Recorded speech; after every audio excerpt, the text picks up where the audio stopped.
want to set the example not only for my three boys, but for all the kids in the world out here today. My faith is stronger than anything. God is the most important thing in my life. I should have been eliminated. Even from the very first episode with the climbing down the pole, mine broke. I literally slid all the way down like where the rope was and hit the bag.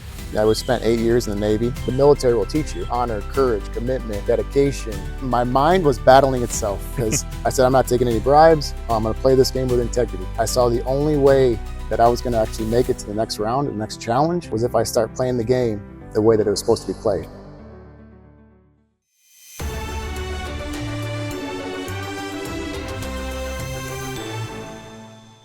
Hey y'all, welcome to another episode of Behind the Beast, where we get to know the contestants on Beast Games Season 2, Strong vs. Smart. Hi everyone, Cory Sims here, as you guys already know, contestant 191 in Beast Games Season 2. A little bit about me: I have a beautiful wife named Cory Sims, who's from Peru. I have three amazing, blessed boys named Emmanuel, Matthew, and Michael, which some of you guys might remember seeing them when they came to Beast City. So I used to work for the government and doing contracts and acquisitions. Now I work for a defense contractor doing contracts and acquisitions on the other side. One thing that really stands out about you is that you are a family man. So how has having three boys changed how you approach risk and competition? Absolutely. So as you guys already know, I have three amazing boys who look up to me. So I got to set the good example for them. I want to set the example not only for my three boys, but for all the kids in the world out here today, trying to set a good example about teaching them about integrity, about honesty, and about, you know, kind of how to live a good life, so to speak. So everything that I do, everything that I did during Beast Games, was a teaching moment for them. The integrity, everything that went through it. I was always doing something with them in the back of my head, kind of seeing what I should say, what I should do, or anything else like that. Knowing that someday they're going to watch this, they're going to see that. I want them to look at me and see me as an example and not somebody that they don't want to turn into. I love that. And now they're also very interested in the YouTube world themselves. Yeah. They started creating content. Do you want to give them a quick shout out? Absolutely. We'll give a quick shout out to Emmanuel, Matthew, and Michael. They got their own channel right now. It's called Bear Bros channel. And they love creating content. They want to be just like Jimmy someday, creating content and doing fun things like that. There we go. Check them out. There you go. So now you also often travel around the world. Now, is there a place that you've traveled that really changed who you are as a person? Yeah, absolutely. So me and my family, my wife, my three boys, we've been very blessed with the opportunity to be able to travel to different places and stuff like that. But one place that really stood out to me, that really touched my heart more than anything, was when my wife and three boys, we went to Israel. And as everybody knows from the game, from the season 2, my faith is stronger than anything. God is the most important thing in my life. Jesus is my personal Lord and Savior. I'm going to declare that from the mountaintops, that everything I do is always a reflection of Him as a person, as my Lord and Savior, Jesus Christ. I love that. So when we went to Israel, it was just something so special about that place. Like, we went to the Sea of Galilee, and you can feel His presence. Like, in so many of the places that we went and visited and stuff like that, we would walk, the same trails that Jesus walked on, the same places that Jesus preached, we would go and see, like the same places He would feed the 5,000, like everything, the Beatitudes, everything was just, it was so amazing and spectacular. And for my kids to experience that at their age, they're strong believers in Christ now. They accepted Jesus into their heart, and I'm raising three godly men, and I'm so happy to do that. Nice. And it's so nice to go to like a country where it has like a lot of the historical context that you see in a book. A lot of people are like sometimes skeptical, but like if you really put in the research and go out there, these things do actually exist. Exactly. So and that's what it was exactly like. It was kind of like, you read the Bible, and then all of a sudden you go and visit these places, and it's almost like the Bible literally comes to life 100%. in front of your eyes, and it's special, very special.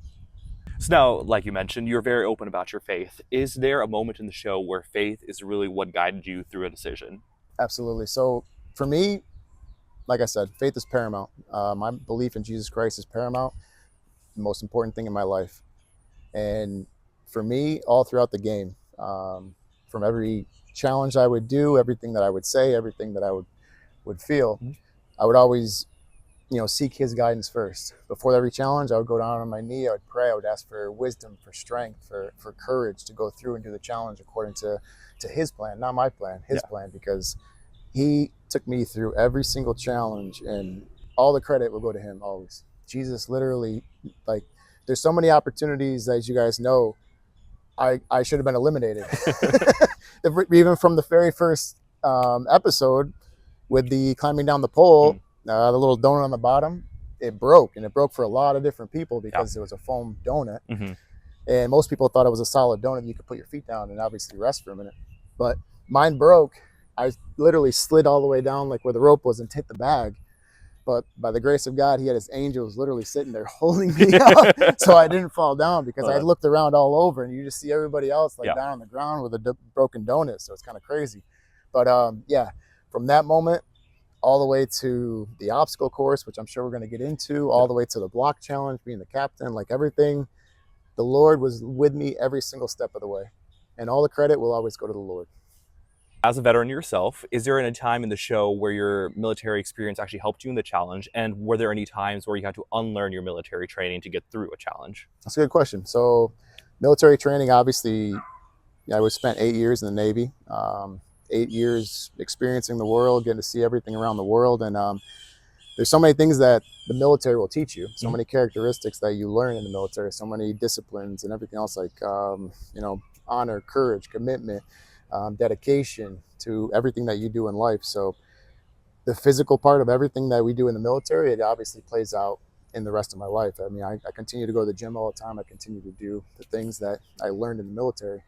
And even throughout the games and stuff like that, like the physical part of it, and then also like being a leader. So stepping up into some of these challenges where I had to be the captain and stuff like that. Yeah.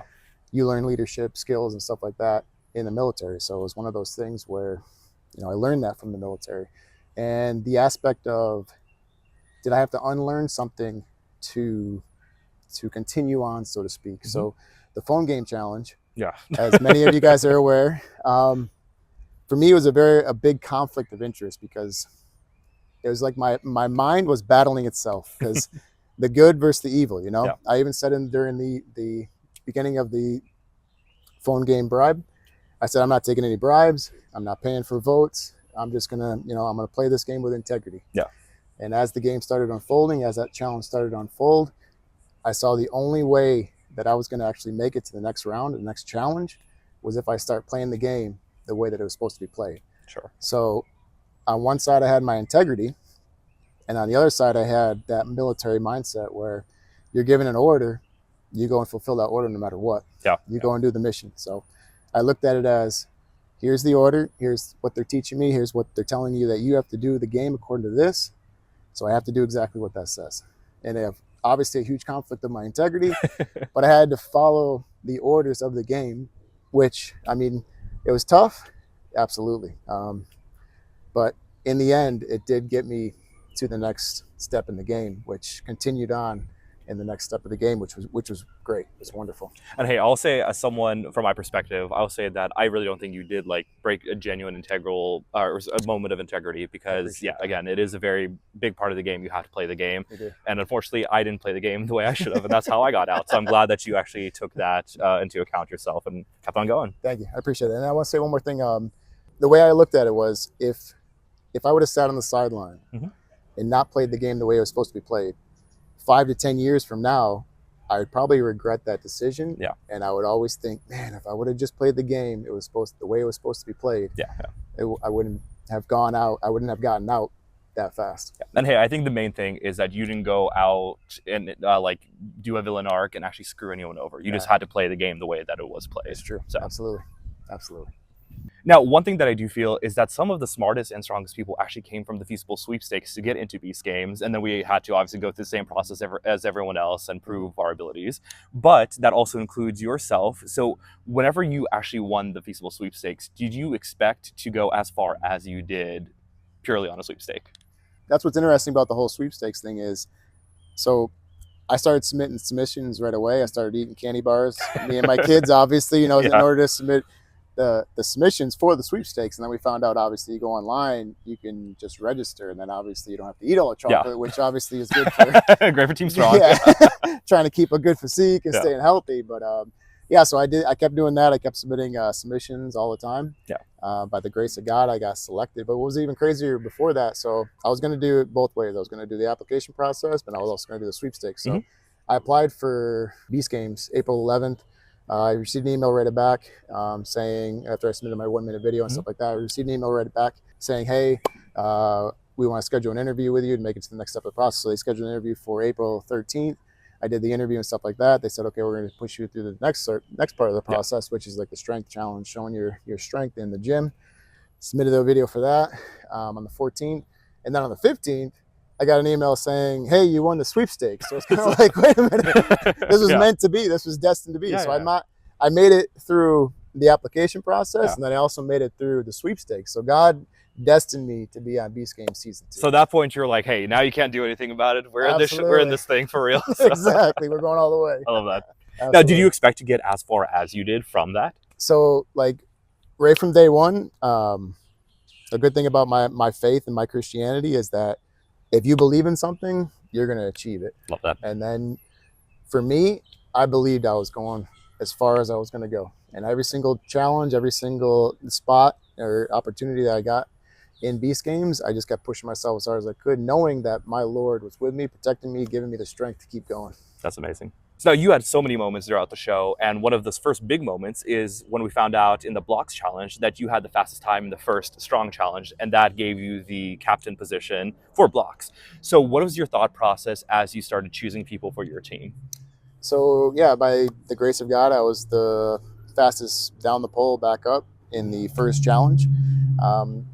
So it was pretty interesting, the block challenge. So obviously we had to pick different games, as everybody already knows. I chose the blocks. So I was led by the Lord to choose the blocks. He put me there for a reason. By the grace of God, I got selected as the captain, and then I started picking my team. We flipped the coin, obviously. Thank God I won the coin flip. And my strategy was this. So there's only maybe like 5 strong people, 4 or 5 OGs, and then a large group of smart people. Absolutely. So my thinking is you should take the strong people first because there's a larger pool of smart people. Yeah. So the strong people are the more scarce, rare ones. Exactly. So yeah. Absolutely. So I took that strategy. So right away I went with Mitch. I went with Colby, and I started picking all the strong people. Then started picking smart people to intermix it. We got OGs as well, so it's like we got JC. So we kind of kept it like a good team, a good strategy, a good team. And wow, like that episode is remarkable. It was crazy, truly amazing. Like when you see Mitch up on the top waving the flag, like wow, that was cinema, pure cinema. It was, it was amazing. Like that feeling that we all felt jumping up and down, like we won, yeah, it was just wow, it was remarkable. And I'll start off with your decision on choosing the right people for our team. So I appreciate also getting me on your team. I think you made it past. So yeah, thanks so much. Absolutely, absolutely. Now, another highlight came from the obstacle course where you had to compete against Colby to make it to the end. Now, a lot of people were kind of thinking like maybe youngest person, he's also fit. Most likely he's going to make it past the challenge, but you somehow convinced your team that you're the right pick. So could you talk about how you did that, how you convinced them that I'm the person that should do this, and then walk us through that course that day? Absolutely. So yeah, the obstacle course was pretty challenging, obviously. So as soon as Jimmy said it's going to be captains, and there's only going to be one person that runs through, whoever runs through makes it through. They're going to be the winner and to go on the next challenge. So as soon as Jimmy says that, Brett looked over at me and said, Cory, you got this. I got faith in you. I know you can do it. Nice. So as soon as Brett said that to me, he looked at me, and then Jeff, Sue, Emily, they all jumped in and said, yeah, Cory, you're going to do this. You're going to do this for us. And I knew I couldn't let down my team. Like I knew I had to go through that course and I had to win no matter what. Not for myself, but for my team, because I had to win for them. They put their faith in me to do it.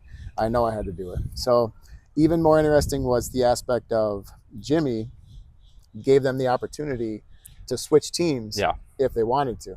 So if they didn't have faith in their captain, they could have switched teams over to be with the other team. 100%, yeah. And then they could have been the other way as well for them. And my team, wow, like I've never felt such an honor to be part of a team when all of them took a knee right behind me, showing their solidarity and their confidence and their faith in me that I was going to make it through this course and I was going to win. So that feeling on the inside of me, I'm forever grateful for my team. So shout out to Sue, Brett, Jeff, Emily. I love you guys. You guys really brought it home for me. You made me feel like, wow, like Superman. Like I could do anything because you guys put your faith in me. I knew the Lord was going to carry me all the way through that course. So even going through that course, as you guys all know, I take my knee, I pray, I ask for guidance, wisdom, strength. I know the Lord's going to be with me. I know he's going to guide me. Yeah. As I'm going through that course, which was a very challenging course. It doesn't look like it maybe on TV, but it's a very challenging course. It moves so many. They're a lot of moving pieces to it. So as soon as I start going, I heard like Jimmy in the microphone say, "Colby's in the lead." Yeah. And as soon as I heard that, like a switch went off in my head. No, I got to do this for my team. So immediately I started going as fast as I could through every obstacle that I could. And by the grace of God, it was like his angels were there at the very end, popping me up at the very last spot, a little bit faster than Colby, so that I could just get right in front of him, just across the finish line right before he did. So it was honestly, I don't take any credit for that. That's Jesus, without a doubt. And I will say, watching that from the sideline, that was one of the coolest moments, like seeing them neck to neck, and then Cory somehow getting the exact right footing that just launched him to the finish line. That was like one of the closest finishes that I think on the entire show. Yeah, so absolutely. That was amazing. Truly amazing. I do think generally you were one of the more honorable players this entire season. I kind of want to talk about a moment that happened in the city a bit off cameras, if that's okay. Yeah, absolutely. There's a time where they had to do interviews in one of our dorms, and so the smart people, we didn't really get much sleep. There actually ended up being 35 hours or so where I did not get any sleep at all. Absolutely. With that, I was exhausted. I was like, okay, I'm going to go to the strong dorm while the smart dorm is taken. I'm going to try to sleep there. And then there was a bit of like, I feel like locker room talk, like hassling, like, you know, how some guys do and so forth. And usually it's not a big deal, but I think especially with the very little sleep, the lack of sleep, I think my emotions got a bit high. And I think that kind of like hassling kind of reminded me of some trauma that I went through middle school. Absolutely. I had to leave the room. I went to the production staff and I was like, hey, I need to kind of like be away for a little bit.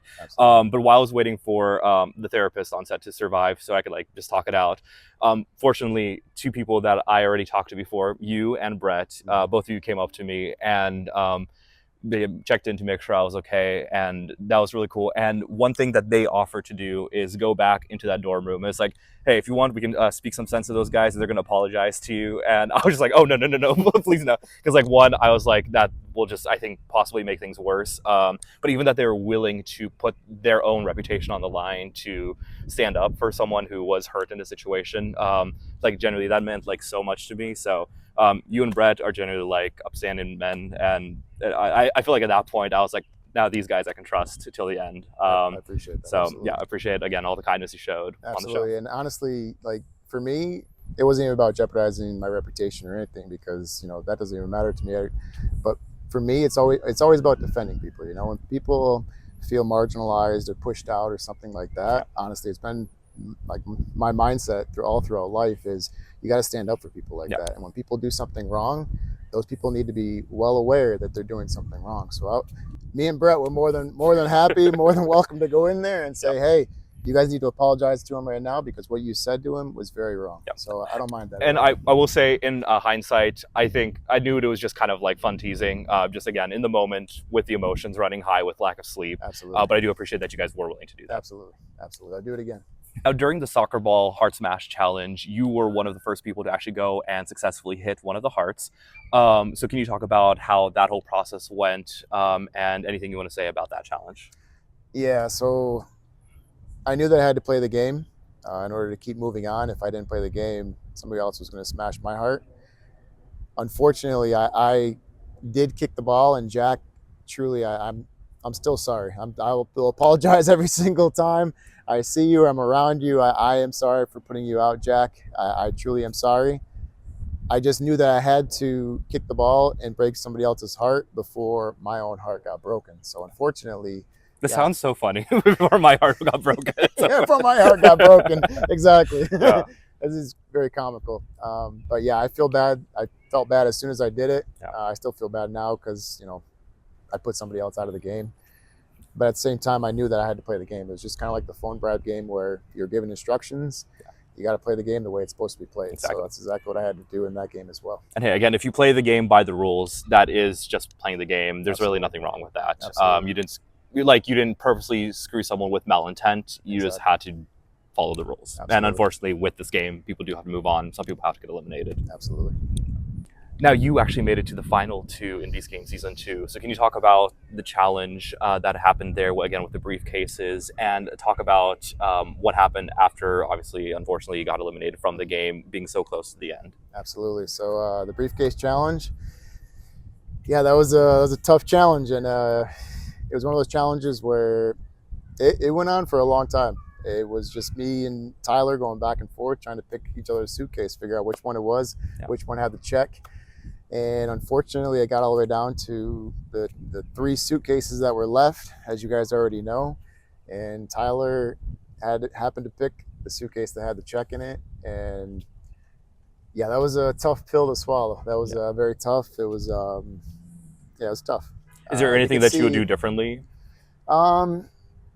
No, I mean, the way that I played the game, the way it was supposed to be played, but then I also kind of switched it up a little bit because the game is supposed to be played where you put the check in the box and then it spins around. You kind of read the other person to see where they put the check. Are they lying? Are they not lying? Are they blinking their eyes too much? Are their pupils getting bigger? Are their heart rate starting to go up? You could try to read everything like that. And at the same time, but you could end up also, giving away clues to the other person. So I had a different strategy. I figured, you know what? I'm just going to close my eyes, spin it, put the check in, close it, spin it back around. And literally, I had no idea which case it was in. Yeah. So when Tyler obviously went to go guess, and he said, what can you tell me, Cory, about suitcase number 6? No idea. No idea. Because I really didn't know. Yeah. So I just took that strategy with it. So honestly, I think if I was in your position, that's what I would do because, like the psychology of reading people is so complicated, and you don't want that to be your downfall. Exactly. So I didn't want to give any clues out or anything like that would like basically jeopardize me not getting the win. And so basically I did that, and then Tyler started doing that too. So it's almost kind of like, we kind of broke the game in some way because they didn't expect it to be played that way. So we kind of, we looked at the situation and saw an opportunity where we could literally just, base it solely on whatever is chance, And unfortunately, I didn't win the $5 million.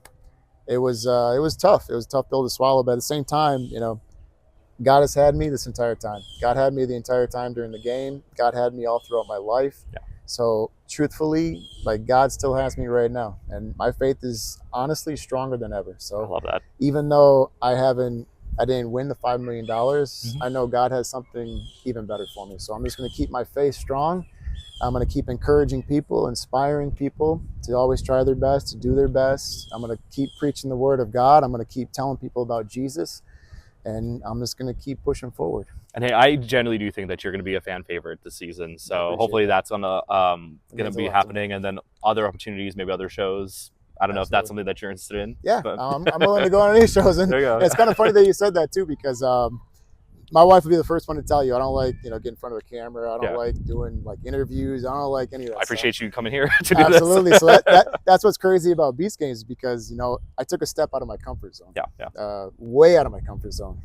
And through that whole process, God molded me, shaped me. And now, like, doing interviews, I actually enjoy it. I actually think it's a fun thing to do. It's, talking with people and showing people a different side of who you are and everything. So it's actually great. And Beast Games, really opened me up to that. So for me, the experience was truly amazing. It was remarkable.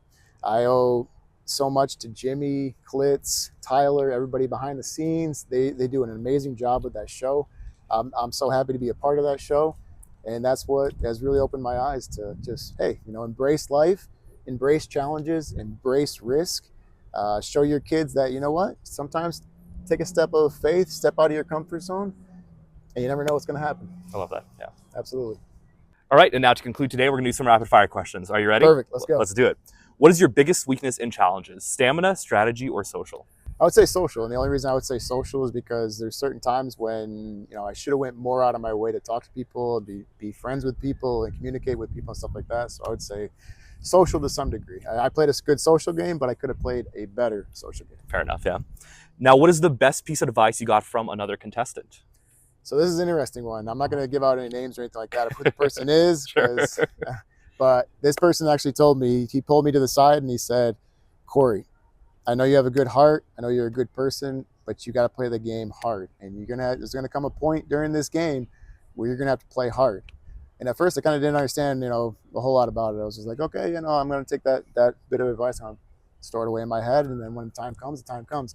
And actually during the phone game challenge, I had to play hard. And that's kind of what motivated you to actually exactly do that. So if I didn't hear that piece of advice from that person, I wouldn't have played hard, and I would have been eliminated. So it worked out perfect. Right, there you go. Shout out to anonymous player. Anonymous player, you know who you are. What is one thing you change about reality TV if you could, very broadly? Very broadly, for reality TV, I think there needs to be more people out there with integrity, honesty, to show these kids of the world, because there's so many shows out there nowadays where it's teaching these kids the wrong way of living. Like, it's not good. Yeah. So I think reality show needs to be more about integrity, about honesty, making that aspect of people's lives important, so the kids of this world see that and they grow up and want to be the examples that they see on TV. Yeah, but not the chaos that naturally ensues on a lot of reality shows. Absolutely. Sure. Yeah. Now, what is the most surprising thing you learned about yourself during filming? During filming, just like I said, so being in front of a camera, giving interviews. At first, I didn't want to give any interviews. I didn't want to be on camera. I would kind of like sneak away when I saw the cameras sure. rolling up and stuff like that. But by halfway through the show, it's just like you have to. You're used to it. Yeah, you have to, and you're used to it. And it's to the point where somebody asks you to do an interview, and it actually even got to the point where I'm like, "Hey, can I get an interview real quick? I want to talk about something on camera." And so that way of coming out of my comfort zone really, honestly, it shocked me, and I'm sure it's going to shock my wife and kids and everybody. Sure. Perfect. And then what are 3 words to describe your journey on Beast Games? 3 words to describe my journey: faith, determination, and perseverance. Hey, there you go. Again, thank you for joining me for another episode of Behind the Beast. It was so great to catch up with you as well. I honestly do think that you're now like a friend that I made from the show. And thank you for joining for another episode of Behind the Beasts. Thanks, guys. Thank you for watching another episode of Behind the Beasts. It genuinely means the world to me. Now, for those who do not know, we are also doing a fundraiser across the entirety of the series for Major Connections. It is a foundation created by Gloria, one of the other contestants on the show, and its purpose is to provide resources as well as a sense of community for those with disabilities, both kids and adults, in rural communities.